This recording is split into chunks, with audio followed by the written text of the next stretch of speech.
Kia ora everyone, a warm welcome to you. If you're new around here, my name is Gwendoline and I'm a psychotherapist, I'm a yoga teacher, and you are so warmly welcome to this channel. I hope when you have finished listening to this video, you will consider subscribing. Please do subscribe and like this video if you find it helpful. I wanted to reflect today on a comment that was left on my husband's channel. And as most of you know, my husband is named Mark. Now, Mark's channel focuses not exclusively, but quite significantly on one of our missions, which is to combat the pain and suffering. It goes with a little known about condition called retroactive jealousy.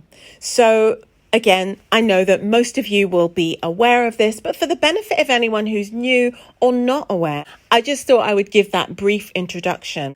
And the video that the comment was left on is a really important one, which is why it kind of got our attention, certainly caught my attention. It's Mark's video on the Antidote technique.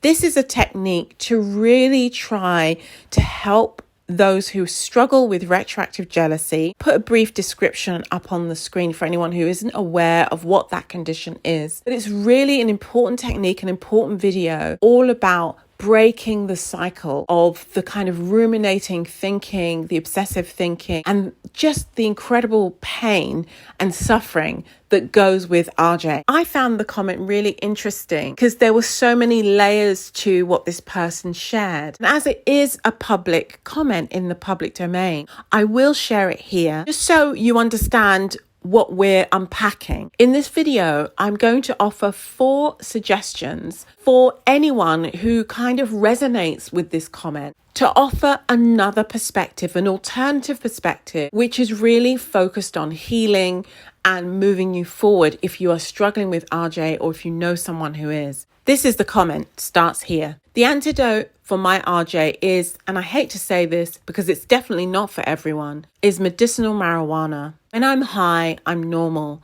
I can objectively view my RJ from the perspective of someone who doesn't suffer from RJ. Then I see my partner as the sweet angel she is. When I'm not high, it floods back and the mental movies and pangs of jealousy take hold. Partner told me she had a fling with a famous American hip-hop musician 18 years ago. She was 21, he was 42. I can't stop thinking about her being taken advantage of by a man only wanting her for sex. No amount of breathing will help me deal with that. To give you a sense about what this person commenting is referencing when they say no amount of breathing can help with that, the antidote technique includes a kind of mindfulness approach and deep belly breathing. The antidote technique in a nutshell really suggests 3 simple steps to break the cycle of rumination. Firstly, don't engage with the thoughts. Don't engage with that kind of negative, cyclical thinking. Oh my gosh, I can't believe my partner did X, Y, and Z with this person. That's what we mean when we're saying don't engage. But how? Obviously, we can't stop thinking, as Mark says in the video. So what do we do instead? Well, one way is to engage the nervous system, really use our bodies to help them work with us rather than against us when we go into anxiety states. To turn that down, turn that noise down, and belly breathe, right? That's the second step. So the first step is to kind of notice actually what's going on, the ruminating thoughts. The second step is to deeply breathe, right? The third step is to smile, because when we smile, it changes our physiology and our bodies kind of believe that we must be in a comfortable state. The final part of the antidote technique encourages an affirmation, a really powerful, short, snappy affirmation that resonates for the individual, that's kind of designed to snap you out of the rumination. And it could be something, for example, like, this isn't real. This is just my brain doing what it does. Something really succinct and simple, but crucially that resonates with the person struggling in that moment. Those, in a nutshell, are the 4 steps. And obviously we could break that down way more. I really highly recommend that you go ahead after watching this video over to Mark's channel, put his handle on the screen, subscribe to Mark's channel, and go ahead and watch the Antidote technique video. I'll link it below, okay? So you've got access to that incredible information that's so useful. Let's get back to the comment. There were 4 aspects of the comment that really jumped out at me. I'm going to break them down and, as I say, offer an alternative perspective on the idea that using recreational drugs is a solution to retroactive jealousy. Obviously, there could be an argument made for that. I'm not saying that prescription medication doesn't have its place for mental health and wellness. It really, truly does. When you are working with a doctor or a mental health professional who's qualified and trained and really is going to work with you and your general physician to get you the right treatment, the right medication that's been prescribed and has been researched, and there's understanding about how it works. Obviously, those kinds of medications can be life-changing, life-saving, particularly, for example, antidepressant medication. Much of the world's population are taking those kinds of medication. We're talking about marijuana here. The commenter says, but when I'm not high, it all comes flooding back, right? When I'm not high. This is the thing that I want to really get across that's hopeful about human suffering. Often, and this is why a comment is so fruitful, because you can see the actual words that the person themselves have written. And this is also, interestingly, why my modality as a psychotherapist, i.e. psychoanalytic psychotherapy, is so powerful and potent, because we actually use the material that the person themselves are bringing. Come from your heart, your mind, your thoughts, your brain. So this person is saying, but when I'm not high, it all comes flooding back. Well, yes, exactly. So the seeds of that person's recovery are in their own words. When I'm not high, it all comes flooding back. That's really, really salient information. When I'm not high, it all comes back, coming back. So we have 2 options.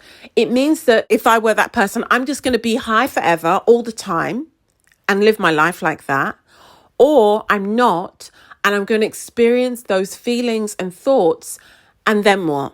Well, that's kind of where the antidote comes in, and it's kind of where our team at Retract could come in, or any qualified, experienced therapist or counsellor could come in, or supportive program for recovery could come in. Doesn't have to be Retract. But the point is, there's an acknowledgement there. In essence, you either have to be high forever all the time, or the alternative is to actually sit with that and do something with it, i.e. find techniques that work, that allow you to live your life so that RJ doesn't become this kind of albatross, this kind of painful, heavy weight that you can't actually get rid of. Recovery is possible. I just want to drive that home, right? It's not airy-fairy, but it does require consistent, structured recovery, right? It does require a program. And I think as human beings, especially now in our modern age where we have so much convenience, so much is at our fingertips, we don't have to work for so many things that in the past we used to. It's fabulous. Don't get me wrong, guys. I'm not saying technology isn't fabulous. All the things that we use and take for granted, they're wonderful. But I think that sometimes we forget that the meaningful transformational changes that we sometimes need to make in our lives cannot be a quick fix. We cannot just wish and pray and hope without actually putting in some effort, some work to actually move ourselves forward. So in other words, I can just keep smoking whatever drug of choice, or drinking. It could be drinking, it could be anything, right?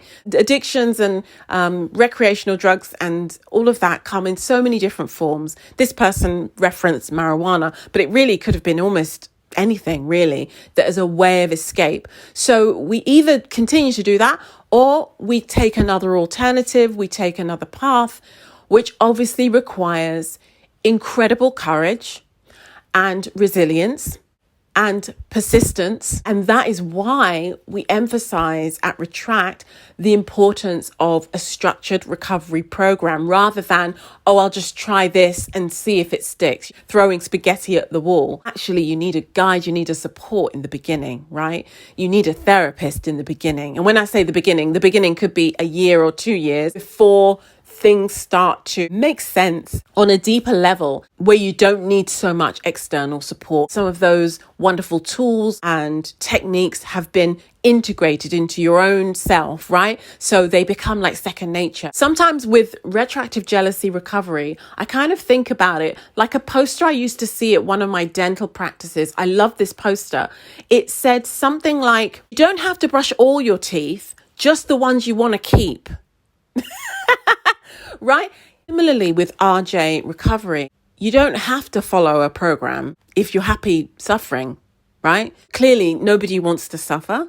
So what's the alternative? To be high all the time or to try another path? And this is where, as I say, even just a simple technique like the antidote technique can be so powerful and just begin to chip away at those chains, painful, ruminating thoughts that go with RJ. The second aspect of the person's comment that struck me was that, crucially, and this is really common, right? This isn't even really a criticism of the person because it's so common that someone struggling with retroactive jealousy finds it really difficult to stop engaging with the thoughts of, for example, the partner having engaged with some particular activity, romantic activity with another person in the past. Ruminating on those kinds of thoughts is kind of like the first no-no that we really kind of try and drive home. It's obviously easier said than done. This is again where all the techniques and tools come in. And there are so many tools and techniques that are really effective, really freeing. So while I'm not saying that everything works for everybody, of course not, we're all unique individuals.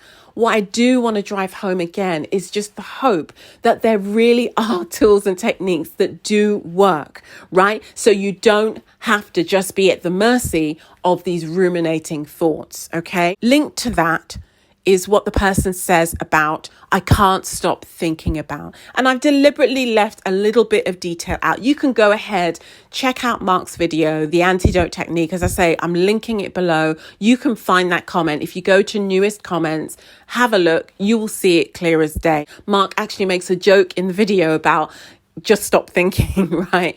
As a joke. Obviously, that is really hard to do, right?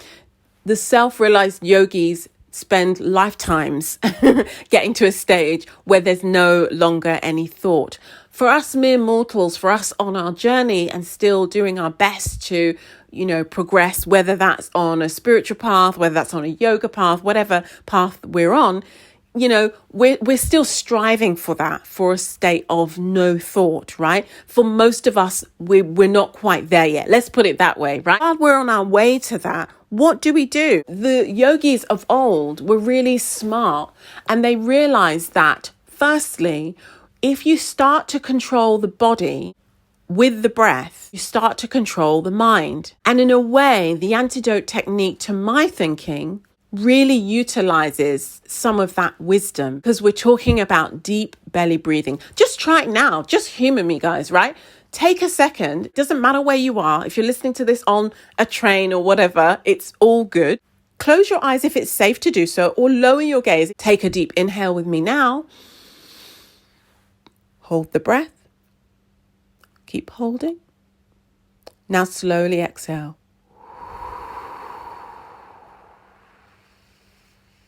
Feel your shoulders relax. Notice how you're feeling. Is there a shift, a change of state that you're noticing in yourself? I would wager that for most of you listening to this, you feel just a tiny bit different. That's just one breath, my dear friends. So this is the power of focused awareness on our breathing. You start to add in, as I said in my introduction, I'm a yoga teacher. If you start to add in yogic movements as well, you are onto something very powerful that can transform the mind quite quickly. I'm not saying you're going to find that you're a Buddha overnight, but it's really profound. Again, what's really fascinating in this person's comment is that they say, I can't stop thinking. No, you can't stop thinking, right? If you're a normal person, you can't. So what's the solution? This is the wisdom that we have. I can't stop thinking. What a powerful statement and acknowledgement of truth.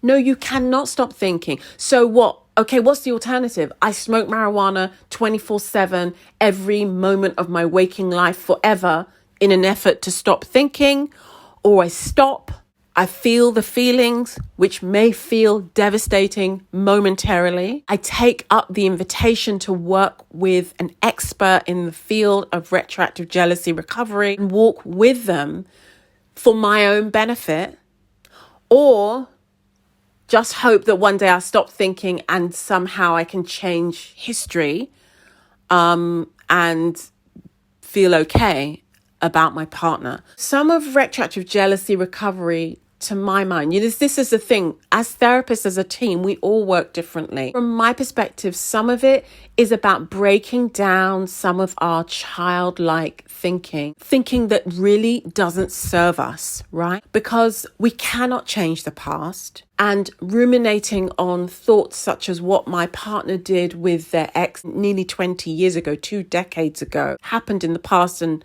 I'm still suffering with it. Is it fruitful? It is probably not fruitful. It becomes like a form of self-harm, right? And often I do think about aspects of RJ. To me, it has the quality sometimes of self-harm. And then we can start to think about, well, self-harm, is not as crazy as it might seem to someone who isn't trained in my world, right? Sometimes when people look from the outside looking in, why does that person cut themselves? Why do they do this thing to themselves that seems really like painful and hurtful?